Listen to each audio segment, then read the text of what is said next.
For me, one of the biggest tragedies of this newest novel installment of the Warrior Cats universe is first the total destruction, and then the complete narrative abandonment of almost everyone current SkyClan leader, Leafstar, has ever loved.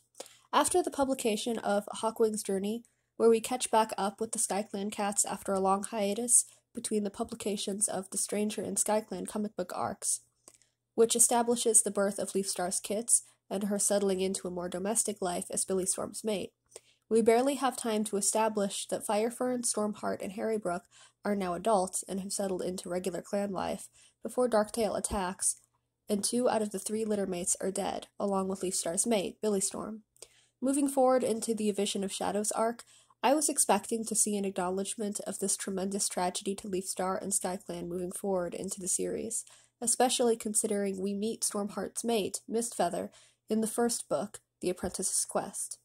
Instead of tears, there were crickets, and we moved on immediately. And that's a real shame, honestly.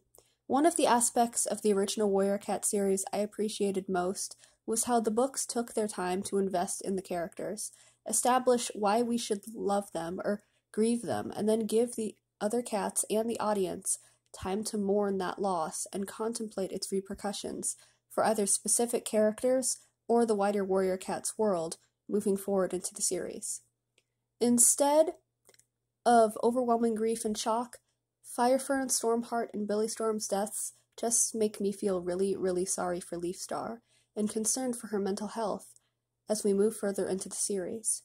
This is a she-cat who has already lost everything she's ever known twice over, who has witnessed the near-complete destruction of her clan more times than we can count, and has almost absolutely no one she trusts or is familiar with to confide in at this point in her life.